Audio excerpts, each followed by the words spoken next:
I really there's this thing I listen Brain.fm whenever I use it's a like scientific music app which I listen to, and that helped me really concentrate Okay. and really concentrate on like what I'm doing at the moment. That's when I found the most amount of effectiveness. Okay.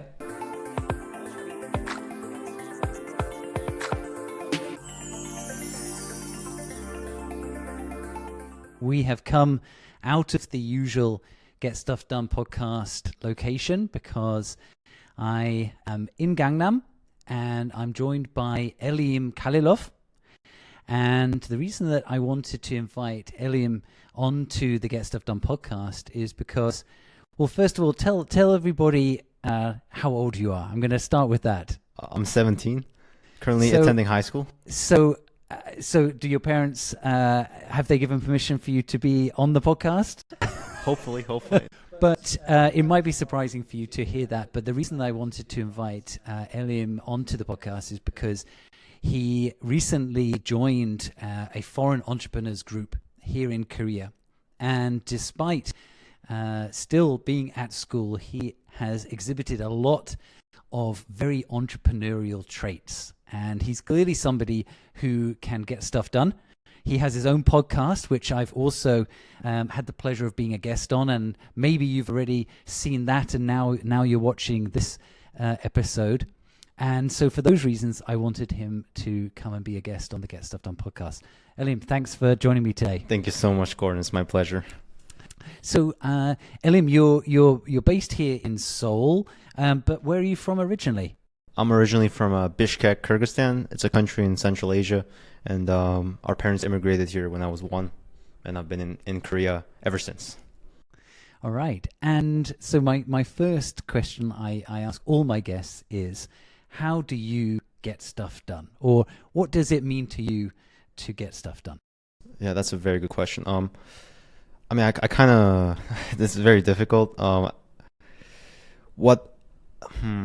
have different lives because I'm a high school student, and I try to do a podcast, and I also try to, be a family member. And also I'm trying to build like software companies. So it's like it's a different type of getting stuff done, because in the school assignment, it's about the grades you get, but in the context of like a business or a podcast about, not about the grade, or it's more like, it's a different kind of grade. The grade is by the amount of money you make, the amount of users, the amount of goodwill. So how I go about it is I usually go to coffee shop, Maxim Plant, it's a coffee shop.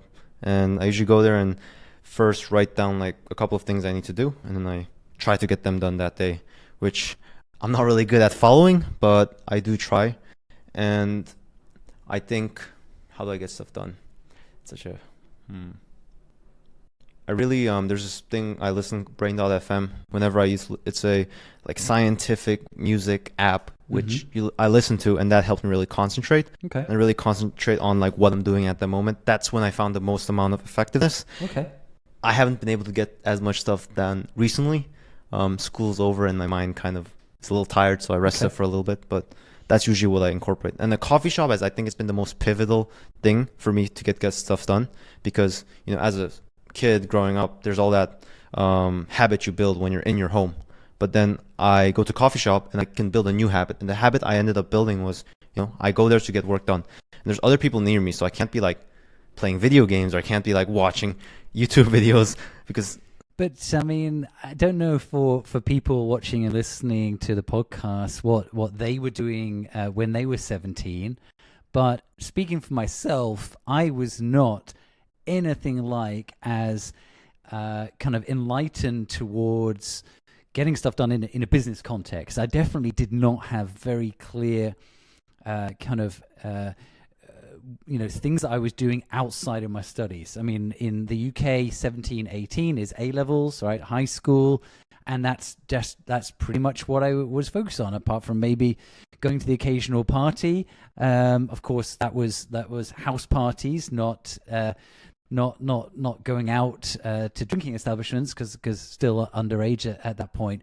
So I think this is the key point that I'm kind of interested to know a bit more about, is from what point and how did you come to be so interested in and now devoting so much time to stuff outside of your academic studies? Yeah, I think I mean I got to give a lot of kudos to my parents. My parents, they let me do basically almost anything I wanted, and they've always given me full support usually. And I think I really started to like focus on like the business stuff and those things like the last 2 years or the last 3 years. But before that, I always was kind of different in the sense that I grew up in a very small school and like 10 classmates, and I wasn't really close friends with most of them, and it was quite, I guess, lonely, and I had all of my struggles. But then I got into a gym and I started like MMA and stuff. I wanted to be like a pro fighter, and I think that kind of instilled in me like a discipline. And through that, I found that MMA is not the one thing I wanted, but I wanted to like build things. Like I've always been a builder. I've always built like 3D printers. I like that, so I'm like, okay, I'm gonna start building. And then I guess it's just been weird parts of my life that all worked together. Like I had the discipline, and I had the ability to like talk to people, which I built, and I met a friend who I think is the most pivotal moment of my entire journey. Why I started to get into this.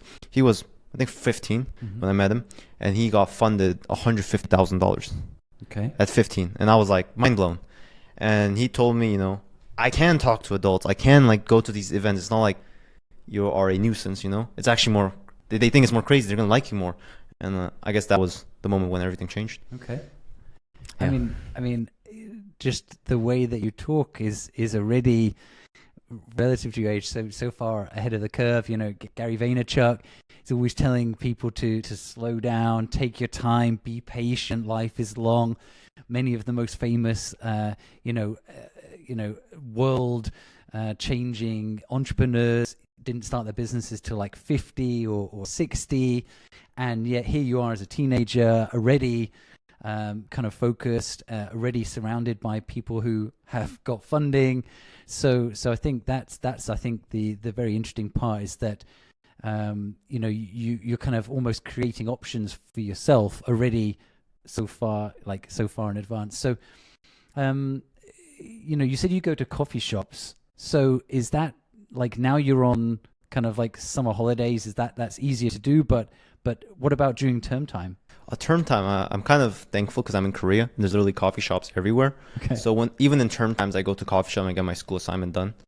Like I'm very unproductive at my home. Like probably one of the laziest people you'd meet at home. Not that much. That's kind of an exaggeration, but in the coffee shop, I just do my schoolwork. I just do work in coffee shop.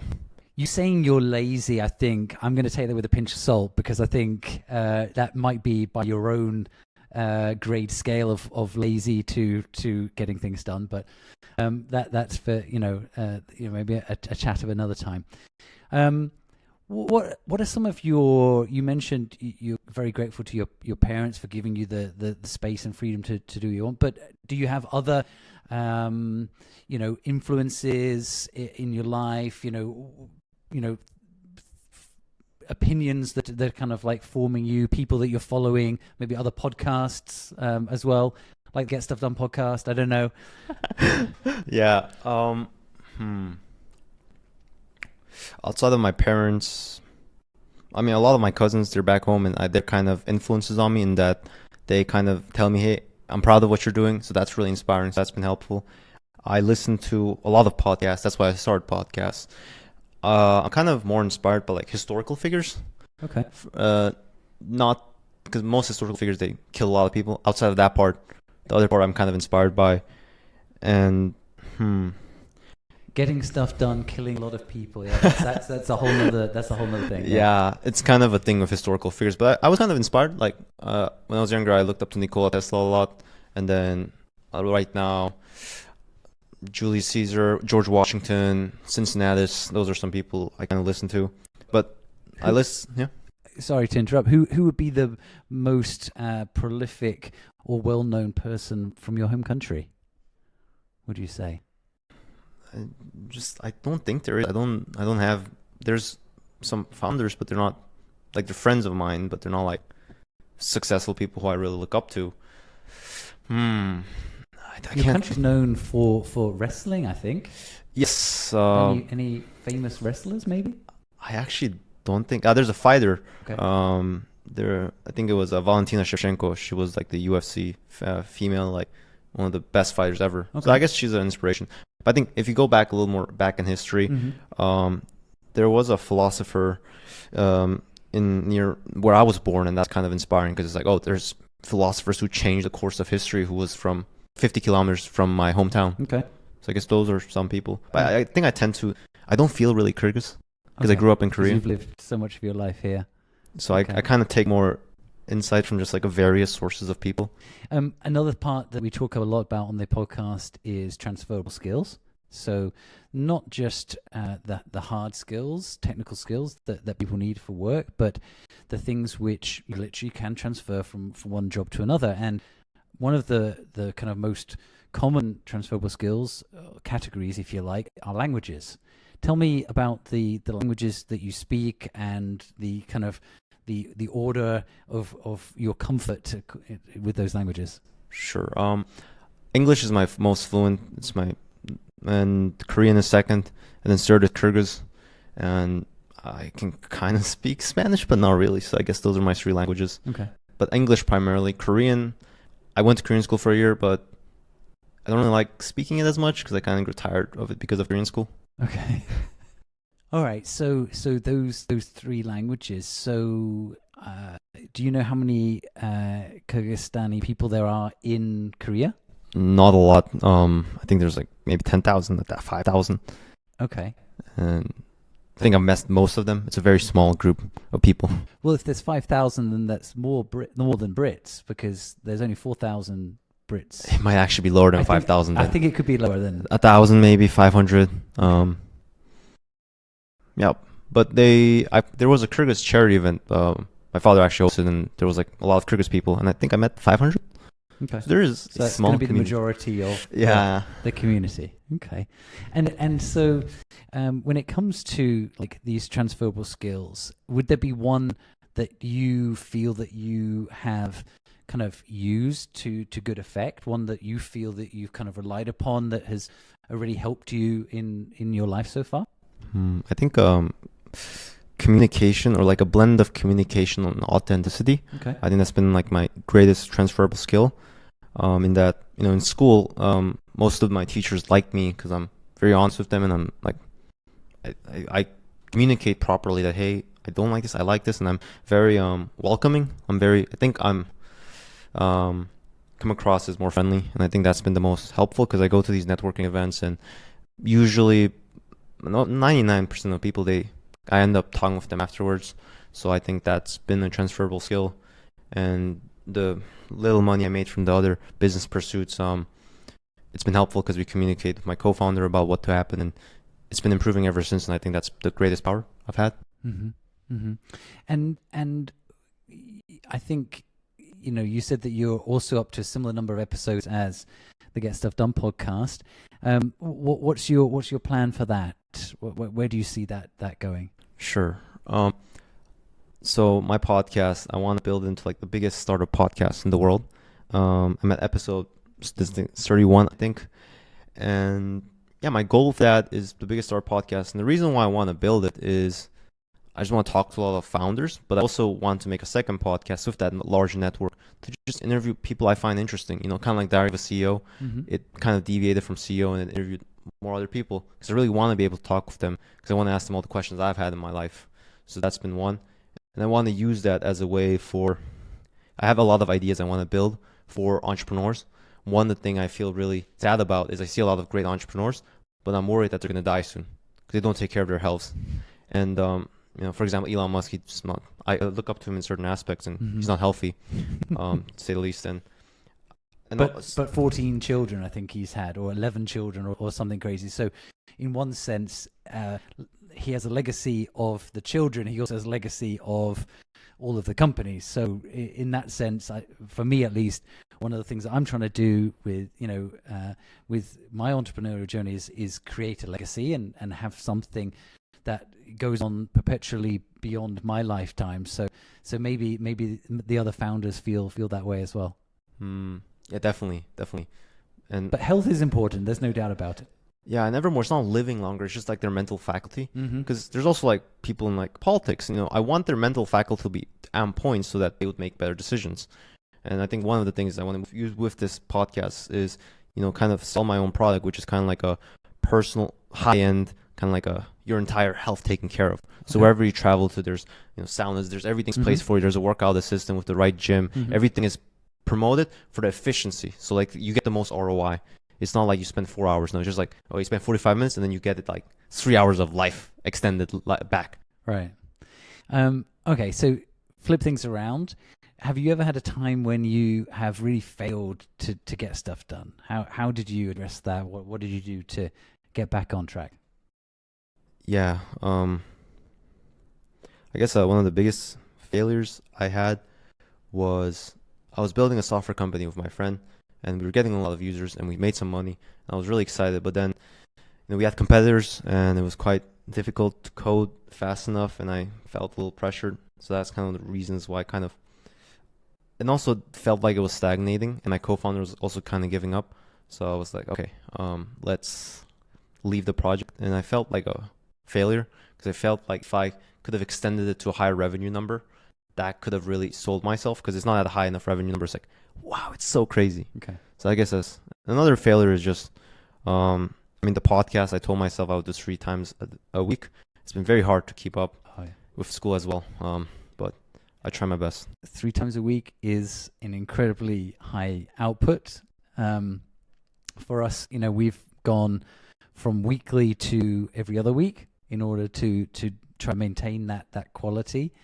So I fully understand where you're coming from. But it sounds like that decision you took to fold that company was less of a kind of failure to get stuff done and more of a conscious decision that it's not working out. And I think that there's nothing wrong with that. I think that taking a proactive step to pursue other things and dedicate your time, towards other interests is totally fine. It seems like you've already learned from that experience. Yeah, definitely. It was a little unconscious as well because it was very hard, and I've never had it was crazy. Like I had to code all the time, and it just felt different than anything I've felt before. And that I guess it gave me the lesson that, hey, things are a lot harder than you imagine. Like I thought it would be like what you see in social network, which is you drinking at night and just coding all the night, and I thought that would be it, but it's a lot of errors, a lot of bugs, and a lot of miscommunication with people. A lot of things happens from that. So there's a big debate in the US, and it's kind of come to Europe as well, which is about the value of college, of university. Now you are ahead of that in the sense of you have the choice to go or not go. How do you feel about that right now? I feel very conflicted because I think if I was in the States and I had like a US passport, it would be different. But I have a Kyrgyz passport, and hopefully I'll get a Korean passport soon. I think that's one of the factors. Is a lot of the people who kind of say you should drop out of college, they have an American passport or they have a really good passport. Or they also have fantastic parents who support them and they don't have to survive. That's also another. Yeah, exactly. Yeah, and I have parents to help me survive, so I'm very thankful. I do feel a little, because I've heard of I talk with a lot of people and say it's hard to get the visa stuff. Like there's like a lottery to the States, and I really want to go to San Francisco. So it's like, okay, if I probably need to go to university maybe, or I need to at least have a good excuse to getting in there, and especially with a Kyrgyz passport, which is really bad. It's hard, so I'm hoping to get the Korean passport. And everything's going smoothly with that. But good. But yeah, college, I am really hesitant. I really don't want to go. There's a few universities I want to go to. Okay. And it's more because of the brand name, not really what I get out of it. There's some networking I want to do, but I think podcasting is a way for me to network. Maybe not to the same extent, but I can at least work with that. And I just have so many people I met, and a lot of my mentors actually were either college dropouts or they did like this 1-year executive college. So they have a college on their resume, but didn't actually go to college. Okay. It's very easy for the media to bring the billionaires who dropped out of college and still made it. What of course you don't see are the millions of people who dropped out of college and didn't make it, right? So I think for me it's the best of both worlds. I don't think, at least for me, my university undergraduate was not all consuming. I absolutely had ample time to do other things around my studies. Like, people talk about, working a 9 to 5, and then what do you do with your 5 to 9? 5 a.m. to 9 a.m., 5 p.m. to 9 p.m. That's another 8 hours that you can squeeze out of a day to equal the amount of time you spend working. Same with university. You have long holidays. You can do work experience during that time. You could definitely do a podcast while studying. So it's almost like, why not pursue that extra education with, which will be a benefit, and at the same time make time to do these other kinds of pursuits, I think. Yeah, that's kind of been a part of the decision making is I think I'm going to keep working on the things, and if it takes off, I'm going to not go to college or I'm going to drop out immediately. But if that does not happen, I'll probably stay for a little bit. But I'm taking a gap year. I'm kind of hoping not to. But if I have to, I don't really mind. I mean, also, we shouldn't say that all university degrees are the same. Even within faculties, there are good professors and not good professors. I've definitely encountered some who had, even they were trying to teach business, but had zero business experience. Well, can I really trust someone, who has not kind of walked the walk, to try to impart knowledge and experience? Probably not. It's going to be textbook based. If it's textbook based, well, I'll just get that myself, right? So I guess that's a part of it. And so what about kind of global mobility? You mentioned about potentially getting another passport. That obviously Korean passport is renowned as one of the most powerful, just in terms of number of countries you can visit without visa. Where do you see yourself being kind of located in the future? I think I have like a long term and a short term. The short term is probably San Francisco. It's just a lot of my friends are all in San Francisco. A lot of the people, founders, I'm friends with, they all are in San Francisco. Okay. So I'm probably going to go. But long term, I don't really see myself living in the States. I really like the safety of Korea. So I'll probably be in Switzerland or Dubai or Singapore. Okay. Because those are kind of like more neutral countries and it's very safe to be there. Okay. So is that your main criteria for choosing where you might be? Yeah, I guess safety, neutral, and it's easy to business. Okay. Yeah. I mean, obviously, as I've explained, I myself am relocating back to the UK very soon. So I will be based out of London going forward. Of course, I won't be able to do podcasts on the ground here in Gangnam, but I will continue doing the podcast as I've done every other previous episode remotely, with software. But let me know what you think, whether this format is better. You, Elim, have always tried to meet face to face with your guests. Why do you feel that's your preferred way to record your podcast? I mean, I just love talking to people, like physically. I just enjoy it more. And I mean, Corona has we've had so much Zoom meetings, and I've kind of grown tired of Zoom meetings. So it's more fun. And also, there's a famous venture capitalist podcast called 20VC from Harry Stebbings. And he wrote, because he's been doing more face-to-face podcasts, and he said it's 2 times better and he's done almost 2,000 podcasts. So I kind of take his advice for that. Yeah. Yeah, I mean, I personally am also a face-to-face meeting kind of person. Absolutely.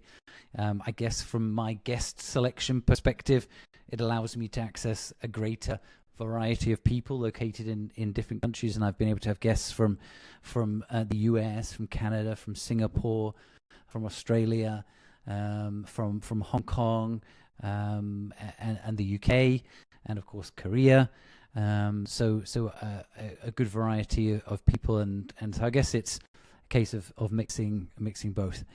For those of you watching who might be interested to see what it is I'm wearing, this is a Get Stuff Done t-shirt, which has now been made, and they are officially launching. They are available on the Printify store that we've set up now on the Get Stuff Done project. So if it's something that of interest to you, go check that out. But for today, Elim has been the guest for the Get Stuff Done podcast. Thanks so much for being with us. Thank you. And if people would like to reach out and connect with you, what would be a good way to do that? I think LinkedIn is probably the best. LinkedIn. Yeah. Excellent. Well, once again, thanks so much for being a guest here. This has been the Get Stuff Done podcast. I've been Gordon Dudley. Remember, get stuff done.